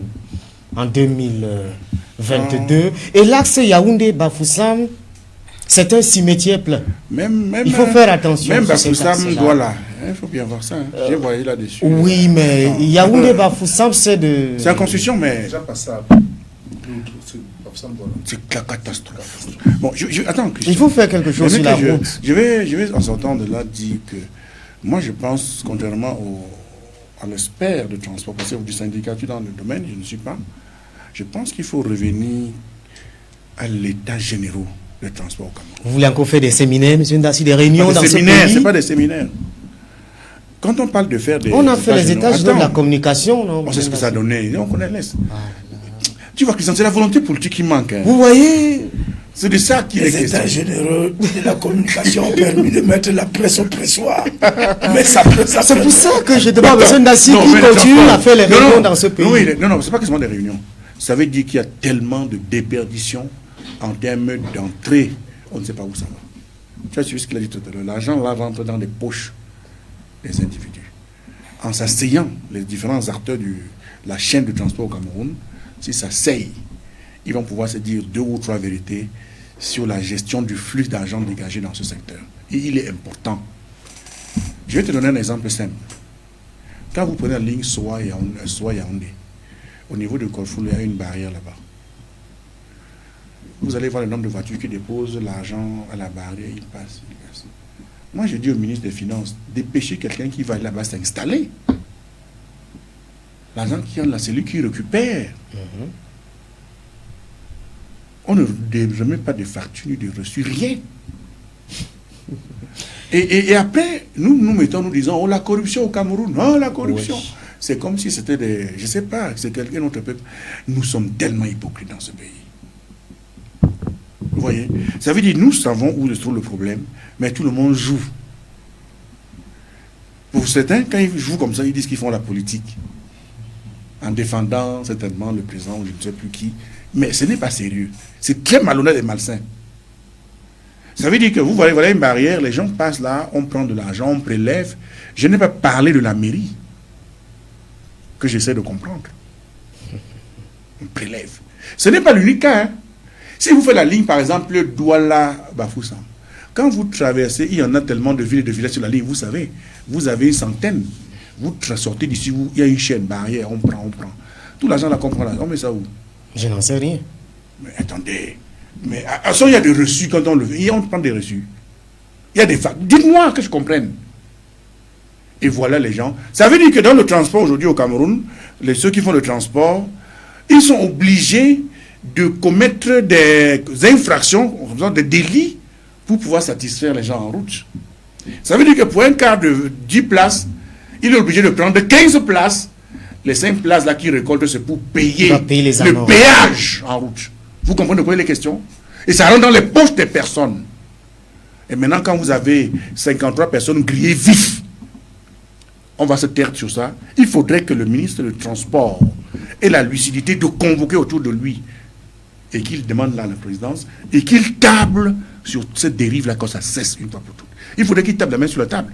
Mais vous comprenez, le policier, quand il prend 1000 francs, écoute, il ne se cache plus. Lave tes péchés. On prend la main, mais lave ses péchés. Lave tes péchés. Après, on suivait la carte nationale d'identité. Même s'il y a 300 personnes dans le bus continue. Donne-moi la capsule de Kaji. Voilà, Kaji, il prend. Voilà le pays. C'est ça. Malheureusement. En disant que ça peut faire rire. Ce sont les réalités de notre pays. Non, s'il n'y avait pas de mort, là, on peut continuer à rigoler. Mais quand ça arrive à ce point-là, ça veut dire que c'est plein. La vérité dans ce pays, c'est que quand vous partez d'une ville à une autre dans un bus de transport en commun, c'est un calvaire. C'est un gros calvaire. Puis on est obligé de vous serrer. Des gens s'asseyent sur vous. Vous avez payé 5 000, des gens s'asseyent sur vous. Je vous ai dit, le couloir, il est surchargé. Il y a des tabourets. Je suis en train d'aller dans le Noun, je prends ici à Mangui. On me dit, mais viens. Et puis je dis, mais oui, ça tombe bien. On me dit 5 000. Voilà, je donne 5 000. Je m'installe. Vous vous dites que vous êtes en bon voyage. Oui, mais on me dit, c'est écrit, viens, et puis climatisé. Alors je m'installe là tout tranquillement. Je dis, ça va bien aller. Premier miracle, on vient me serrer. Je dis, mais attends, vous m'avez dit, on dit non, ça va aller. Il faut... Regarde, toi, tu m'en vas pas. Je m'installe. Et pour vous, c'était un miracle. Le gars lance. Je dis, mais gars, il faut mettre la clim. Il me dit, mais de quel que tu parles là? Mais j'étais ridicule, non, gars. Après, on sort des tabourets. On dépose. Et les gens, heureusement, là, il ne l'a pas fait. Carrefour et tout dit. Et là, nous sommes en VIP. On récupère les vous voyez, Saint-Ola, quand vous le dites, ça peut vous amuser. Mais ça fait c'est la pleurer. même compagnie qui charge à Manguier. Oui, ça fait mal. Ça fait pleurer. Et cela se passe devant nous. Je suis en train de... Je vais prendre de petits exemples comme ça, vous comprenez de quoi je parle. Je vais dans une... On est en train de prendre... On paye, on s'aligne pour payer les tickets. Je suis là dans le... Je trépigne, j'ai envie de prendre vite le ticket. Mais un bonhomme sort tranquillement, il s'en va à la caisse. Il dépose un lot, il dit, donne-moi le billet. Qu'est-ce que vous faites? Je regarde attentif. La dame qui sert les billets prend l'argent. Je dis jamais. Je viens, je dis que tu me sers avant. Mais ça fait du bruit. Il a fallu que les gendarmes, je dis que non, je suis en rang avant lui. Vous ne pouvez pas le servir avant moi ici. Je dois être servi avant lui. On dit de la maison, je dis, c'est pas mon problème, c'est de la maison. Ici, là, c'est le rang. Vous savez quoi? Il s'est mis en rang. Donc, nous sommes en problème de mentalité aussi dans notre pays. Mais c'est cela qui est la question. Quand tu es dans le bus, on vient mettre les sièges autour de toi avec peut-être même parfois des chèvres. Tu te tais. Mais attends, tu vas venir ranger à ta place. Mais il faut refuser. Et avoir l'audace de le refuser. C'est aussi cela l'un des points. L'audace de refuser. Le problème qu'on a. Parce que ce n'est pas le gendarme qui va venir à la voiture et dire que, mais attends, on a mis ça ici à côté de toi. C'est-à-dire que vous avez votre argent, vous êtes mal à l'aise. Et vous taisez. Vous acceptez, vous avez payé. Ça, dans un bus où les gens vont manger des bâtons de on vous sous-charge. partout. On vous mandarine, vous regardez, vous vous taisez alors que vous êtes mal à l'aise. On fume la cigarette, vous vous taisez. Mais attendez, qui va venir arranger tout ça dedans? C'est question de mentalité et d'éducation que je pense aussi. Ça, c'est le premier point. Il faut dire qu'il y ait l'état généraux. Permettez-moi de revenir à... Et la construction des routes. Le ministère des Travaux publics a l'un des plus grands budgets de la nation. Moi, je ne sais pas comment il gère. Bon, nous sommes en train, tu as parlé tout à l'heure de la Cannes. Ça va bien faire, hein, parce que Garoua est dans ça, tout ça. Bon, vous comprenez, Yaoundé, Garoua. Bon, il n'y a que l'avion quand même, parce que... Moi, je suis allé à Bafoussam en décembre. Quand je suis sorti de la voiture, je ressemblais à un bon petit cochon, parce qu'il y a des déviations partout avec de la poussière qui l'embête. Mais à ce niveau, il faut dire que tu n'es pas allé plus loin, parce que si tu vas plus loin, tu vas peut-être devenir autre chose. Parce que tu ressemblais seulement à un cochon. Si tu prends l'axe Bafoussam-Pouécon, c'est là où il y a le stade. Oui. Il faudrait faire un tour. Pour revenir, on en parle. Ah, ça... Bon, enfin, c'est en 2022. On a encore le temps pour... Comme d'habitude. Oui, on a toujours du temps. Hein. Dans notre pays, on a toujours du temps. Je vais dire que je suis ironique. Non, on a un an pour... Croisons les doigts. On a un an pour régler tout ça. Mais si, au cas contraire, ça ne va pas être facile. Disons-nous clairement, nous n'avons pas les moyens pour que... Je ne sais pas si le Cameroun va... Avec Ameco, qui a combien d'avions? Est-ce qu'on va transporter les gens par... les délégations, même s'il faut transporter les joueurs, il est clair que les délégations, tout ça... Les supporters iront par route. Par route. Il nous faut déjà des bus, ça veut dire que, des vrais VIP, pas les VIP avec les chèvres et les chaises au milieu. Ça veut dire que c'est le moment déjà pour le Cameroun de penser que c'est un moment important pour vendre l'image du marque du pays. Comme on l'a si bien fait pour le Chan, j'applaudis. Les stades que je vois, c'est à la hauteur, ça me fait plaisir. On a une certaine once de fierté. Donc voilà le deuxième point que je voudrais revenir, c'est au niveau des péages. Bon, le ministre est déçu. On a parlé de ça. On espère que ça va vite y aller dans la phase d'expérimentation et que peut-être comment vous appelez encore les péages automatiques? Non. Les radars. Voilà. Le phénomène des radars ne va plus devenir une affaire de pièges. De pièges, voilà. Qu'on utilise le radar comme un piège. Il peut y avoir des radars fixes peut-être qu'on permette au moins aux conducteurs de voir, qu'on le veuille ou pas, la lisibilité. Qu'on le veuille ou pas, ça a permis de réduire les vitesses dans la rue et dans la roue. Oui. Parce que les chauffeurs, quand ils roulent, vous l'avez vu où? Il est à quel niveau? Ils sont à quel niveau? Ils sont en train de vous comprenez que, vous comprenez que ne serait-ce que par la présence du radar sur la route, les axes, ils sont sur le qui-vive. Je ne vois pas faire la 5 et on m'a arrêté là. On m'a censuré la fois dernière à ce niveau. Il faut vous le voyez. Oui, c'est quelque chose. Donc ça veut dire qu'il faut multiplier, même pas seulement pour traquer les gens, mais faire que ce soit pédagogique davantage, comme le fait dans la gendarmerie. Voilà, oui, Jacques-Olain Defossoquin, est-ce que dans cette histoire d'accident de la circulation tous les jours, est-ce que c'est simplement un problème d'un chauffeur qui va mal dans son entreprise? Vous savez, j'ai très mal de revenir sur le plateau, parler des morts par accident de la route. J'ai l'impression qu'il y a un complot d'État contre les Camerounais en ce qui concerne les accidents de la route. Oui. Vous savez, on dit que les chauffeurs ne sont pas bien payés. Vous êtes des journalistes. Ils vont courir rapidement pour faire beaucoup de tours. Vous êtes des journalistes. Et se faire un peu d'argent. Si vous ne nous aidez pas, au lieu d'insister sur les épiphénomènes, mais toucher les phénomènes, on ne sortira pas. C'est le chauffeur qui conduit 70 personnes sur la route. Hein. C'est lui qui a la première responsabilité. J'y arrive. Quand le cas démarre. Ça veut dire quoi? Monsieur Dassi a dit qu'il allait dans le Noun. Il a payé 5 000 francs pour un bus VIP. Je lui rassure que ce chauffeur n'a pas un salaire à la fin du mois. C'est pour ça qu'il met les chèvres et les chaises pour compléter. À la fin du mois. Et quand bien même il aura un salaire, il est payé dans le noir.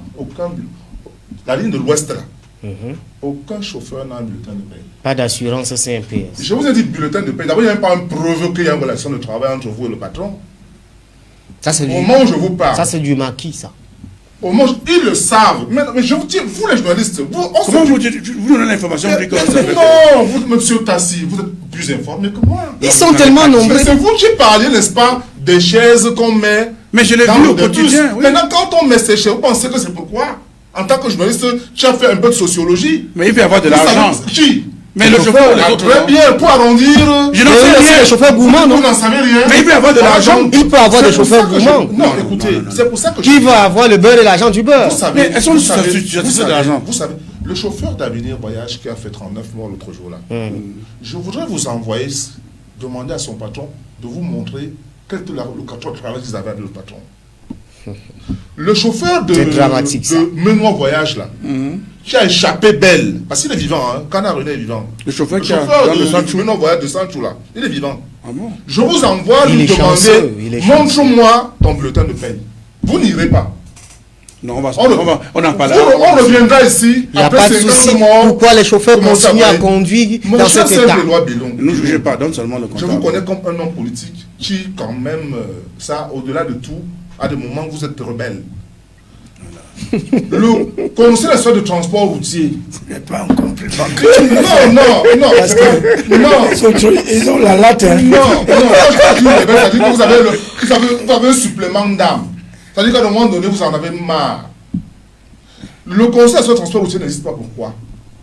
Parce qu'on sait qu'au sein de ce conseil sur le transport routier, nous serons là, les empêcheurs de tourner en rond. Je serai là. Et je vais leur dire qu'on a besoin d'autoroute. Et je vais insister sur l'autoroute. Ça va gêner les gens. Parce que Saint-Olo a dit que l'argent de l'autoroute existe. Je vais demander qu'on mette ça en pratique. Ça va gêner des gens. Autre chose. Au même moment, vous devez demander au patron de payer les chauffeurs. Mais attendez. Est-ce que vous savez que il est interdit aux syndicats d'entrer en entreprise? Vous entrez en entreprise, on vous voit avec un syndicaliste, étant chauffeur, vous êtes licencié. Pourquoi? J'espère que le ministère du Travail parce que l'État n'est plus que simple régulateur et facilitateur de l'activité économique. L'État a fui, abandonné son rôle de gendarme. On est livré entre les mains des patrons. Oui. C'est ça le pôle du travail. Ce n'est pas seulement dans le domaine de transport. Voilà, mais c'est pour ça que je vous envoie à nous aider, parce que c'est vous qui devez faire des études pour démontrer la gravité de ce que nous sommes en train de vivre. La route de Colmé-Seng, ici à Yaoundé, pourquoi il n'est pas bitumé? C'est l'argent qui manque. Madame Kecha Cortez est membre du Conaroute. Quand elle arrive au Conaroute, elle doit défendre la route de Colmé-Seng au Conaroute. Une fois que c'est adopté par le PM, elle est ordonnateur de dépenses au fonds routier. Elle est gouvernée depuis 20 ans. Sur papier. Mais, monsieur, et c'est lui qui avait gagné le marché, a eu en prime. Il est devenu président du conseil régional. Vous le saviez? Vous voyez donc pourquoi le conseil de transport routier n'existe pas? Vous voyez donc? Mais on va revenir ici, parler des morts, mais sincèrement. Ce pays est dangereux. C'est difficile. C'est très grave. Oui, Saint-Éloi Bidon, est-ce que aussi dans cette affaire, on parle aussi des voyages de nuit? Vous regardez ces voyages-là comment? On peut s'en passer? Je ne sais pas ce que mes frères de l'Ouest vont souvent chercher dans la nuit. Je ne sais pas si on prie plus la nuit pour ne pas voyager le jour. Mais les voyages de nuit, j'ai dit que quand on sait conduire la voiture, il n'y a pas plus de risques la nuit que le jour. Si tout le monde respecte les règles de la conduite. Parce que à 10 km, vous savez déjà qu'il y a une véhicule qui vient. À 500 mètres, tu as déjà balancé le plat phare, tu mets le feu de croisement. Le gars comprend qu'il doit baisser. Donc, il y a d'abord ce... Certains se disent que peut-être si ces accidents n'étaient pas en plein cœur de la nuit, on aurait pu peut-être sauver certains. Celui qui a eu lieu dimanche surpassé à Douala, c'était en plein jour, à 13h. C'était en plein jour. On est arrivé, on a attendu, on a trouvé les corps par terre. Je crois qu'il ne faut pas chercher le problème là-bas. Et vous-même, vous savez qu'il y a un ministre des Transports dans ce pays qui a essayé d'interdire les voyages dans la nuit. À l'ouest, ça a créé une affaire d'État. Oui. Une affaire d'État. On a même demandé c'est un ministre d'État aujourd'hui. La tête de ce ministre. Bon, pour dire qu'il avait bien fait, on l'a élevé ministre d'État. Donc, la route a des problèmes et il y a beaucoup de morts. Pour qu'il y ait plus de morts, il faudrait que ceux qui ont en charge la construction des routes les construisent dans les normes. C'est un problème de normes. Quand vous regardez l'axe lourd, Yaoundé, Douala, Dieu est même clément. Parce que même le cantonnage n'existe plus. Donc, au virage, vous ne voyez même pas qui vient devant vous. Chaque fois que vous croisez quelqu'un au virage, vous faites un signe de croix pour remercier Dieu. Ce n'est pas normal. On peut trouver des solutions alternatives. Comme le flux de circulation est devenu très important, on peut continuer à élargir la route, l'axe lourd, Yaoundé-Douala. Que quand l'autoroute va être opérationnelle, on peut séparer pour en faire l'équivalent d'une départementale chez les Blancs. Oui. Mais je vous dis que le Cameroun est au bas de l'échelle. Nous sommes derniers en matière d'infrastructure routière. Il n'y a que la Centrafrique qui est peut-être derrière nous. Si vous arrivez, on vous dit le Togo, vous avez l'idée que c'est un petit pays en termes d'infrastructure routière dans la capitale. Lomé n'a rien à envier à Paris. Vous allez au Bénin, c'est la même chose. Les routes sont larges, elles sont faites, elles sont tracées. Oui. Donc, il faut qu'on nous construise des routes qui obéissent aux normes et qui cadrent avec les moyens que le Cameroun a. Parce que le ministère des Travaux publics a un des plus gros budgets de la République. Donc, quand ils engagent un mouvement, il faut que ce soit quelque chose. Même si ce n'est que 10 km, mais que ce soit 10 km qui rentrent dans les normes. Et que le fonds routier remplisse la mission pour laquelle il avait été créé. C'est-à-dire collecter de l'argent et faire face aux dégradations des routes. Parce que toutes les routes produisent. Quand vous savez qu'un camion qui part de Douala pour Kousseri, pour entrer en Djamena, le nombre de péages qu'il a traversé en route, c'est beaucoup d'argent. Et le trafic est très important. Si vous allez sur la route d'Ayos, vous circulez là à 19h, quand les camions décollent, mais c'est terrible. Donc il faudrait que, une fois de plus, que le président de la République, que les gens l'aident en lui disant que la route, même comme tu as demandé qu'on fasse là, on est déjà en train de faire autrement. Et après, on ne retiendra pas que tu as fait quelque chose. Voilà, l'accès lourd. Tout le monde a des regrets aujourd'hui. Ça a coûté combien? Des milliards. Avec ça, on aurait bien pu faire une autoroute digne de ce nom. Exactement. Ensemble, agissons pour éviter des morts inutiles. Oui, et qu'il y ait moins de gens sur la route. Qu'il y ait moins de personnes sur la route. Moins de contrôleurs sur la route. Ça, je sens que c'est... Je vois que beaucoup de gens vivent de la route ce temps-ci. Et c'est parce qu'il y a des gens qui végètent sur la route que ça crée tant de problèmes aussi. J'ai suivi au Gabon, le Gabon interdit la semaine dernière les contrôles sur les voies publiques. Je dis aujourd'hui, un des problèmes que nous avons au niveau du transport en commun au Cameroun, c'est le contrôle parasitaire. Ça veut dire que les gens contrôlent les transports communs, pas pour le bien-être des populations qui sont des usagers, mais pour se faire de l'argent.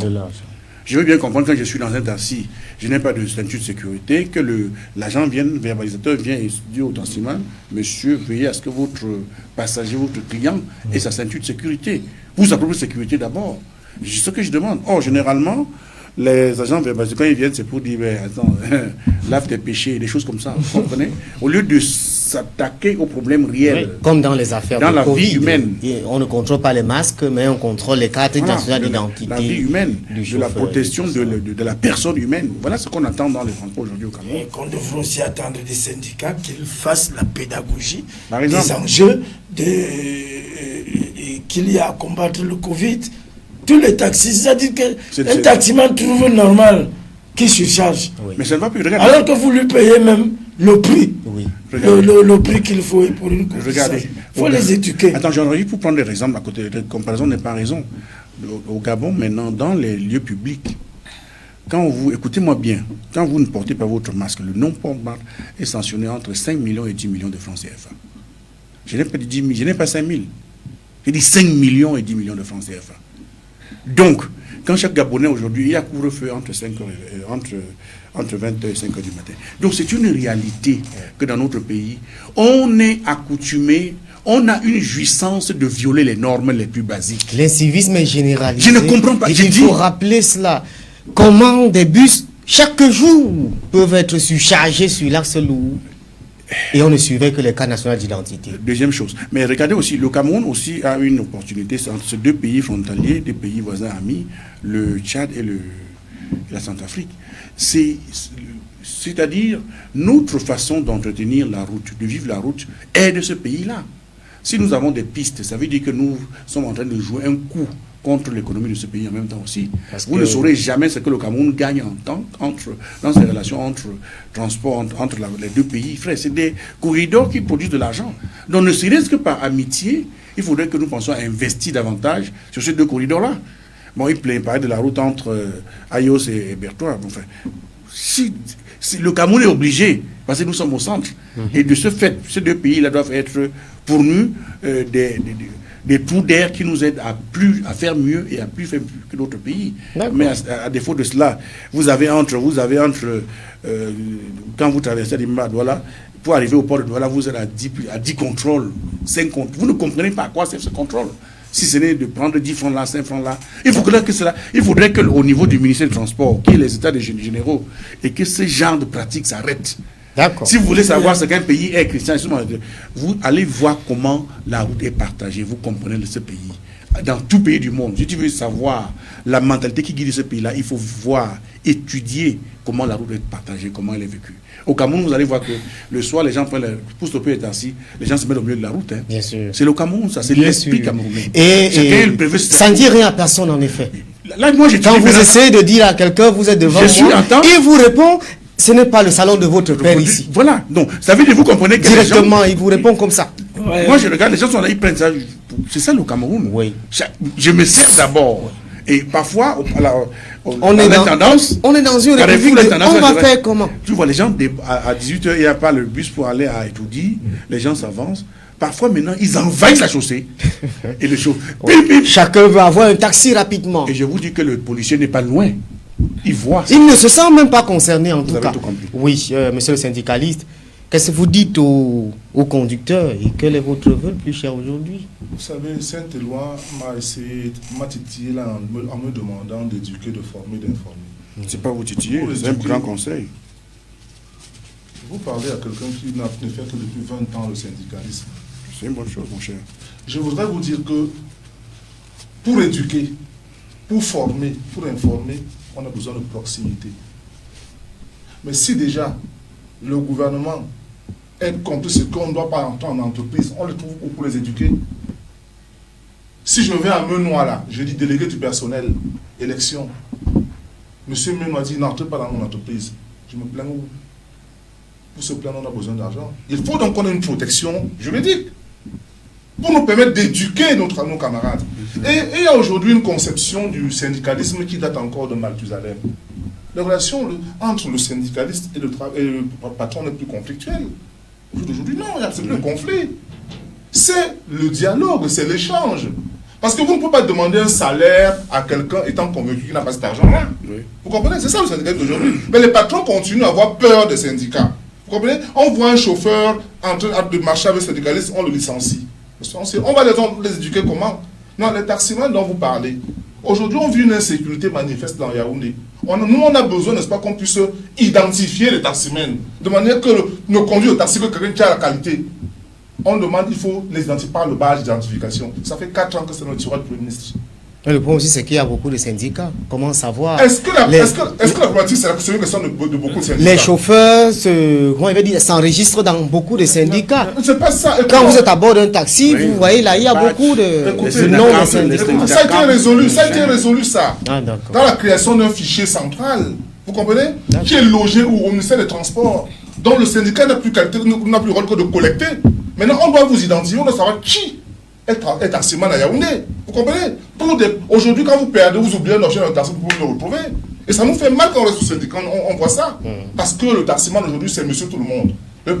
Même, on a demandé même au ministère qu'il faut que pour conduire un car, un bus, on doit savoir si tu as qualité, si tu as le permis correspondant.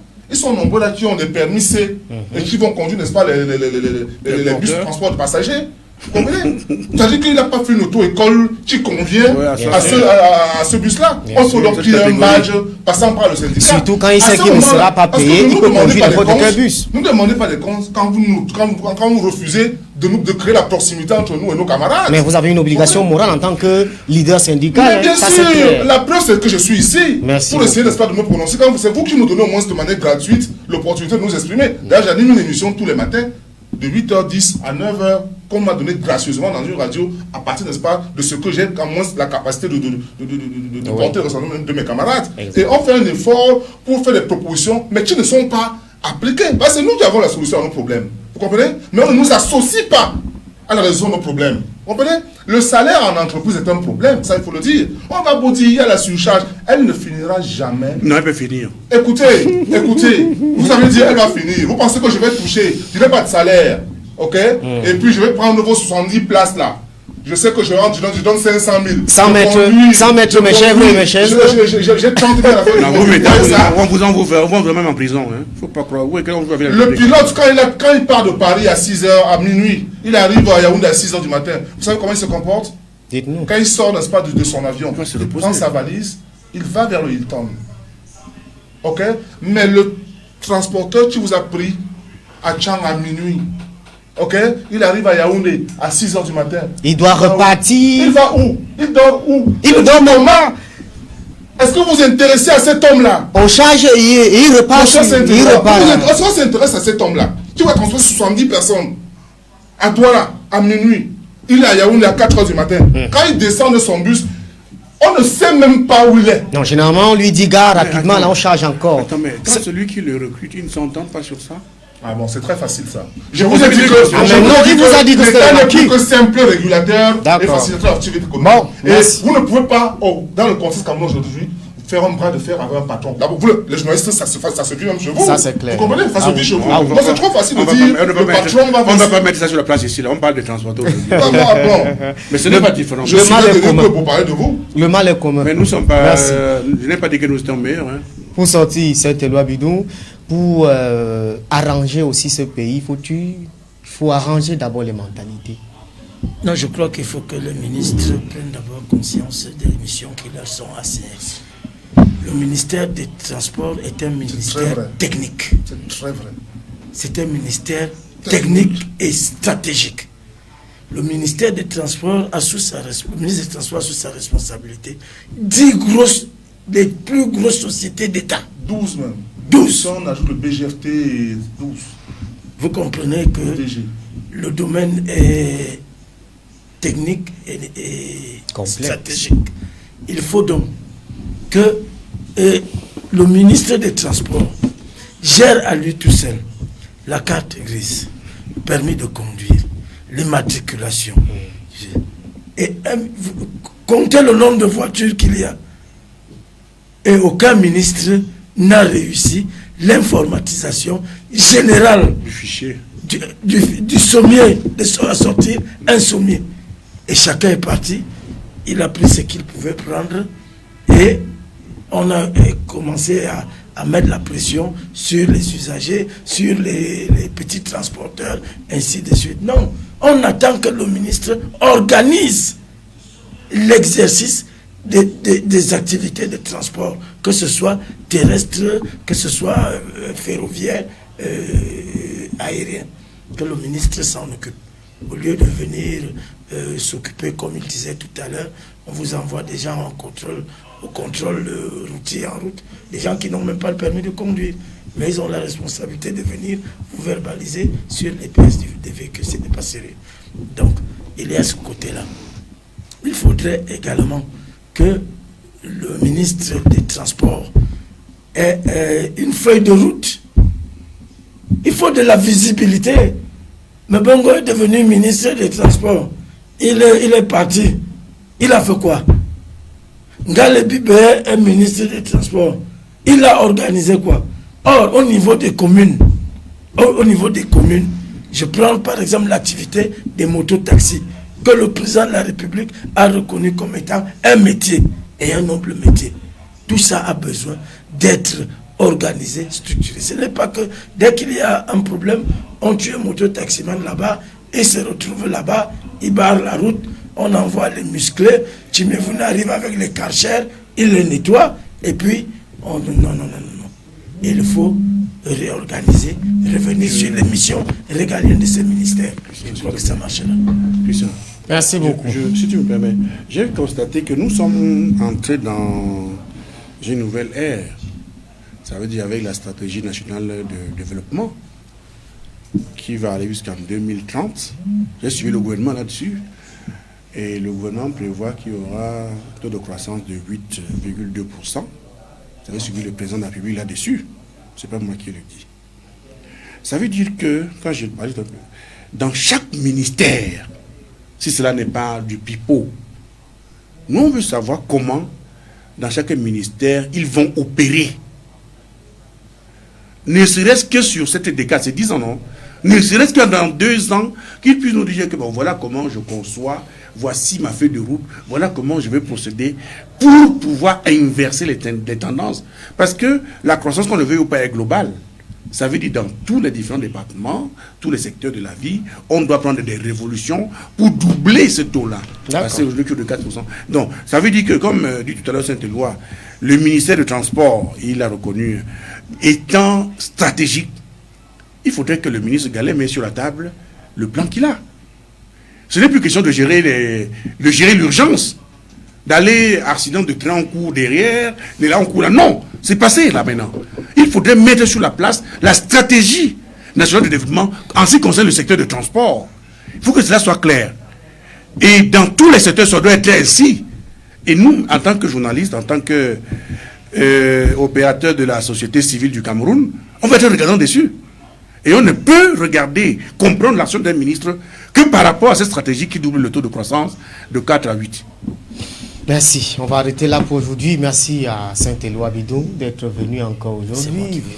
Merci à Jean-Colette Defosoken. Oui, j'ose croire que le Conseil national des transports routiers va voir le jour. D'accord. Merci, le bon Dassi. C'est toujours un plaisir de nous aller. D'accord, c'était le kiosque de Canal 24. Rediffusion dimanche à 10h, émission à regarder aussi en continu sur nos pages Facebook et YouTube. Prenez soin de vous et à samedi 15h.